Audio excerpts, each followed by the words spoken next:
Alkuvuosi on tilinpäätöksen aikaa. Mitä tilinpäätöksessä pitäisi huomioida? Mä melkein sanoisin se, että jos niitä huomioita ruvetaan tekemään sen tilinpäätösaikana, niin silloin ei ole kyllä ihan asiat mennyt kohdalleen. Ja kyllä näitä tilinpäätökseen vaikuttavia asioita pitäisi pitkin vuotta käydä läpi. Ja vielä sitten sillä tavalla, että viimeistään jossain lokakuun aikana niin pidettäisiin tilinpäätöspalveri asiakkaan kanssa, jossa näitä tiettyjä asioita, mitä pystytään vielä säätämään, niin säädettäisiin.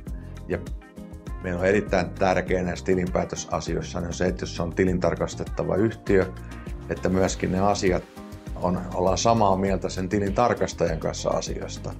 Ja monesti, mitä meillekin on tullut yrityksiä, niin ne ei edes tunne sitä tilintarkastajaa, vaan he niin kuin maksavat siitä palvelusta. Ja itse asiassa tilintarkastaja on hyvin niin kuin kriittinen osa tässä meidän koko palvelukonseptista. Että mekin tehdään näin, että kun kesken vuotta tehdään erilaisia asioita, niin niissä on hyvin monesti se tilintarkastaja mukana.